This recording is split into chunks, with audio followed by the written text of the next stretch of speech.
A few weeks ago, I talked about higher order questioning and how we can more naturally include it in our lesson plans for science. More specifically, how we could lean on those most traditional taxonomies to guide our planning to ensure that we're always achieving or striving for a comfortable struggle for our students, that they're always exploring and discovering to create their new knowledge because this is science. But that system, teaching that way, planning and teaching that way, that inherently requires you, the teacher, to deliver those experiences. It can never be achieved through lecture alone. In this episode, I am out to reveal to you the truth that you can demonstrate your expertise more through planning than pandering. At the time I'm recording this, it's 2024.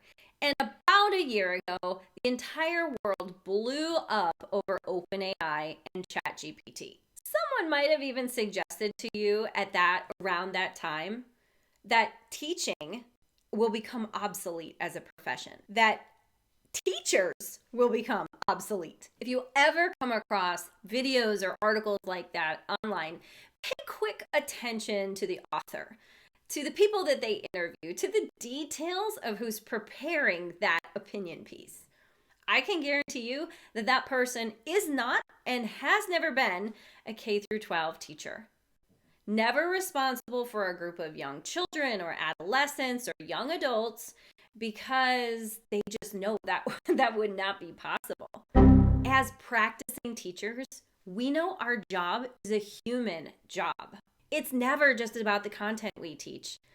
It's about the role we play in their lives and the commitment we make to fulfilling that role.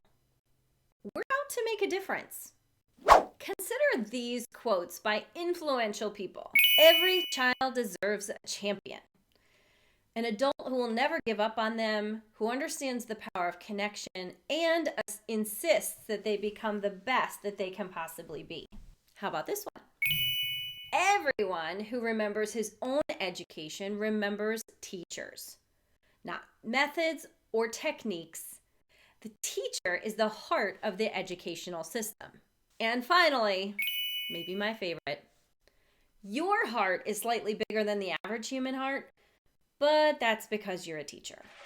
You are a champion for the future, and your heart is the heart of the education system. Hit that like button if you agree. Just put a pin in that for a minute. We're going to come back to our value as teachers, but I want to shift a little bit into now our perspective on the effectiveness we have in teaching and learning in this modern age, as discussed, presented by a 5th grade teacher in Wisconsin named Sachin Pandya. If you're listening, I hope I didn't totally mutilate that name. It's a beautiful name.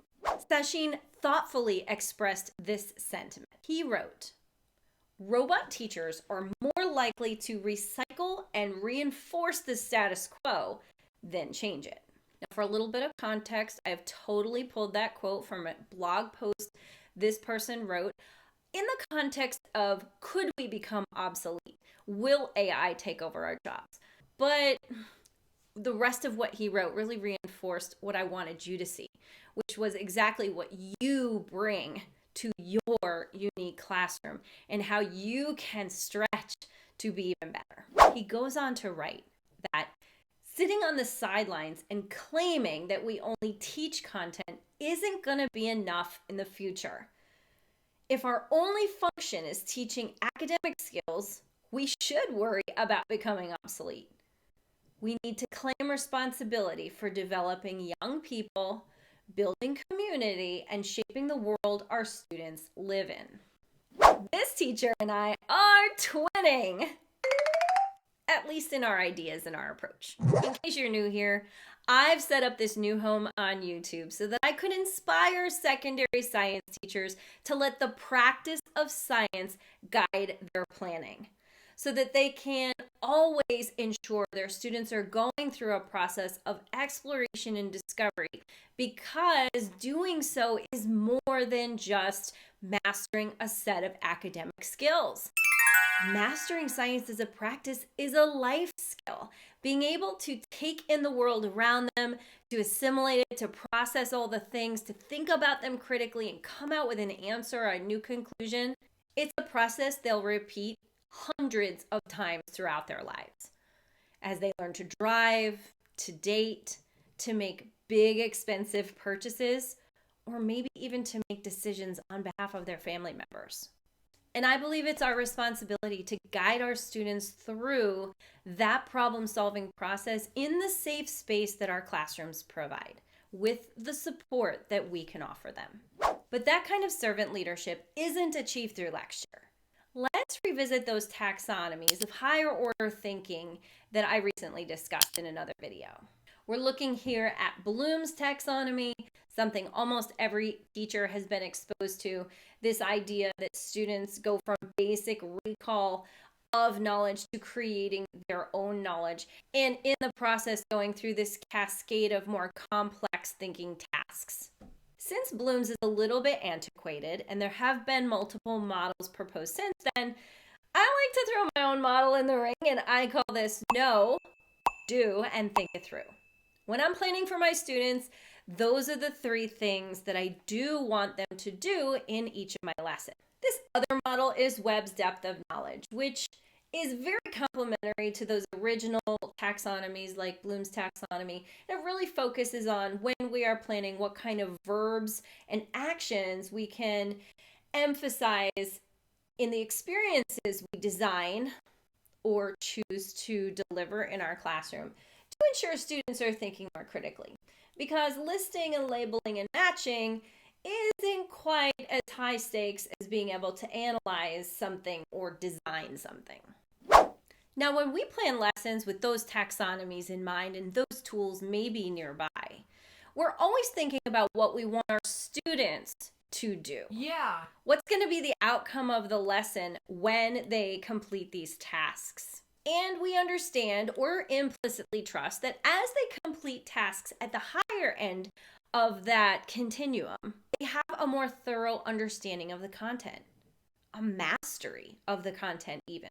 But have you ever thought about your own actions as a teacher in this context? Have you ever used them to think about how you could challenge yourself to go deeper and learn more or express more your mastery of the content you teach, or your mastery of your understanding of what it takes for students to learn it, or your mastery of the students in your classroom? I've considered what a taxonomy like this would look like, and I'm proposing it for you here today. I'm breaking it apart into 3 big levels, like I did before with know, do, think it through. Well, this one for us is going to sound, it's a little mnemonic. That one was a little rhymey. This one is a little alliterative. I really like alliterations. Serve it up, sort it out, or support to solve. I'm going to explain how I see and think of each of them. And as I do, I want you to think about how much it matches your daily classroom work, your daily classroom culture. If we were to put a little video camera in there and watch for a week or a month, where would we mostly land? And at the end of this video, I'm going to ask you to share that in the comments below. In classic teacher fashion, I'm going to break down those 3 areas into more specifics so we could digest a little better. So I'm thinking if you are usually serving it up to your students, the very lowest level teaching strategy you might use is dictation. Maybe you're dictating to your students. This is essentially letting your school curriculum, your textbook, or your standards lead the learning in your classroom. Relying primarily on direct instruction and similar techniques, this is our lecture level. This is where we tell students everything we think they need to know, and we require that they recall it back to us. In fact, there's nothing else students can do with the knowledge when they're just served it up on a silver platter. Another very common or popular thing we might do in this serve it up level is demonstrate. In science, I'd say this is particularly popular and misleading with regard to its impact. In fact, I think of demonstrating as being one of two possible types of modeling. We have the problem solving modeling. This is like when I teach dimensional analysis as the mechanism for completing stoichiometry problems in my chemistry class. There is one way to do it. The students have to do it that way. And there's no room for choice. There's no room for creativity. It's a means of modeling. And to lecture alone wouldn't serve the purpose because the students need to see the sequence of steps. This is a demonstration, and this lives squarely in serving it up. It's just me lecturing with visual aids. But if we consider tangible demonstrations, now we're providing students an opportunity to observe something. We're actually asking them to think more deeply about what they're seeing on the surface level. And it's probably pretty inspiring. Some of the science demonstrations we can do are like, wow, that's amazing. Whoa, so cool. Now we're kind of encroaching on that sorted out stage because we've provided a muse. We've initiated the scientific process of observation, thinking about what we see. We've added some awe, which created some inspiration, and likely that moved the students more naturally toward motivation. They want to do something with what they see. So why in my taxonomy have I relegated this to sort of the middle?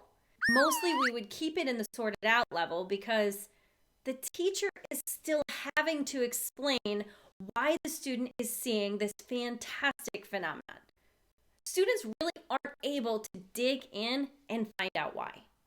But we're moving up our ladder here. The other thing we might do in the sorted out stage is search for existing solutions that would allow us to provide experiences to students so they can practice the whole series of science actions, from observation straight through to conclusion. We might be delegating. When we're searching the internet, we have the best intentions, and we're using our content knowledge to sift through, the wheat from the chaff. What would be a great activity for our students to do? Maybe we end up on a teacher blog where they're explaining something really cool and also very detailed and data dependent.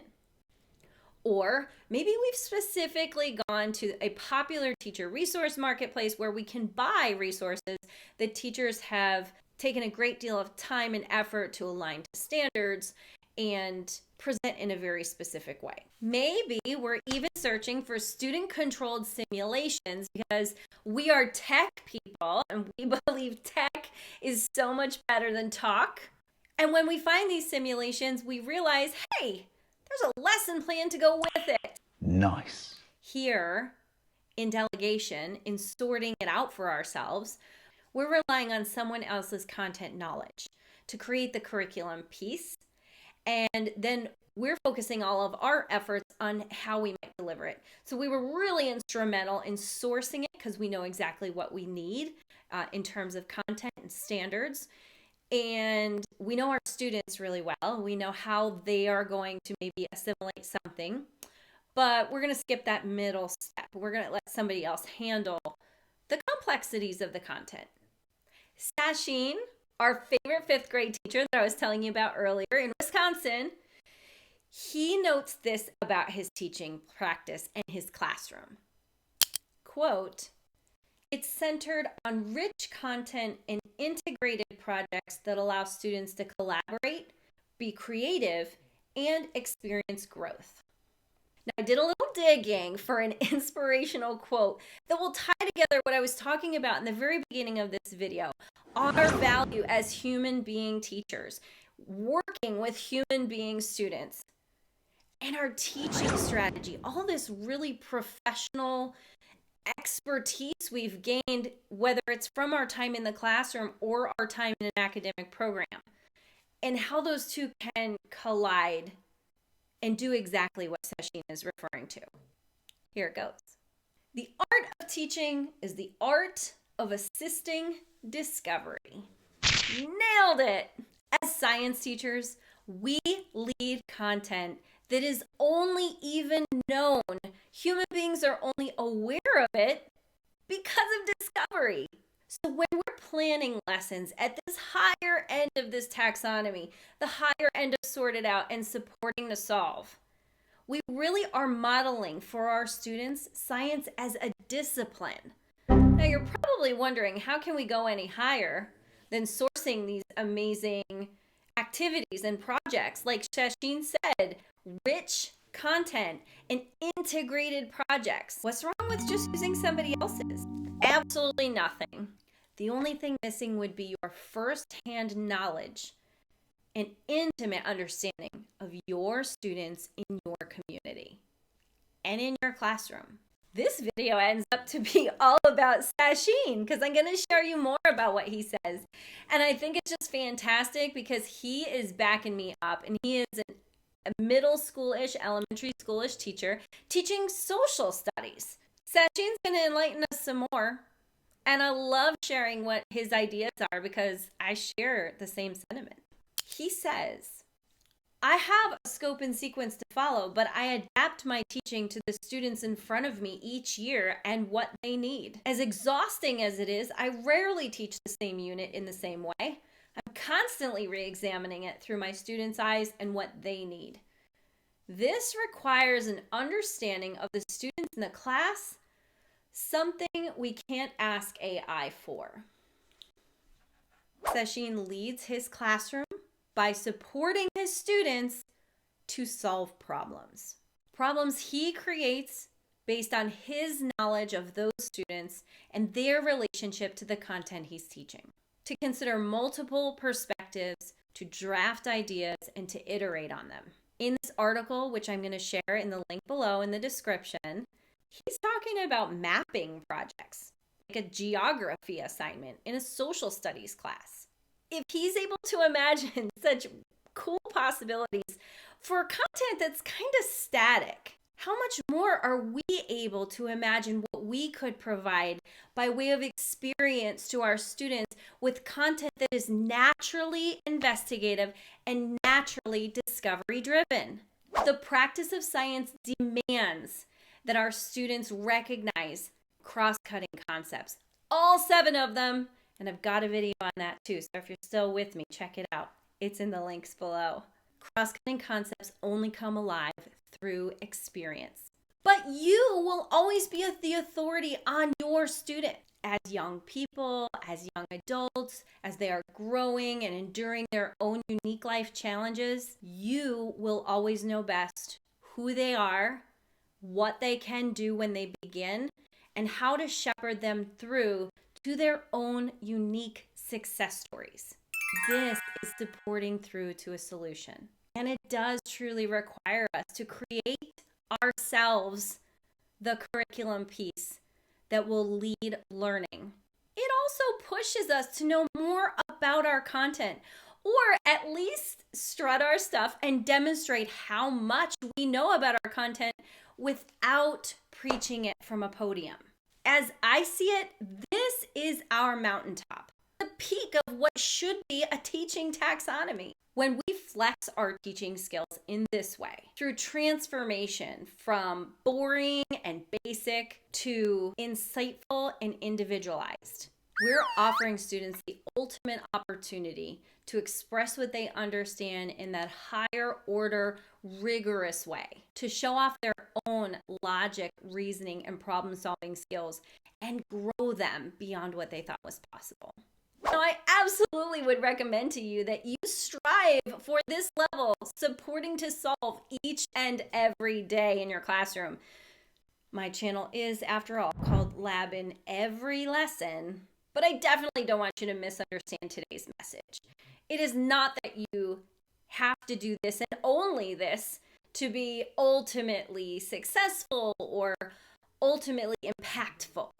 In any given lesson, we might demonstrate a little bit of each of these tiers, just like we expect our students to pass through this continuum from basic recall to thorough analysis, evaluation, and understanding. Where do you pretty much live on this continuum when it comes to planning and instructional time in your classroom? You would flatter me so much to share that in the comments below. Are you at serve it up, sort it out, or support to solve?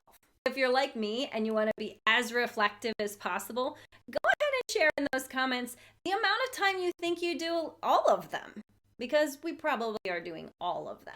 And once you've identified where you live on this landscape that I've laid out for you, you've also simultaneously set a new goal for yourself. So aim higher. Push yourself to give more of yourself in a way that makes you feel good about all that you know and all that you can do.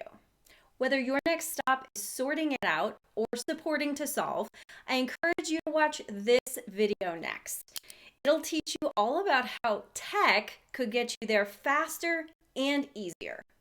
In this video, I'll guide you through and to that process of delegation as you seek to serve every student in a superior way.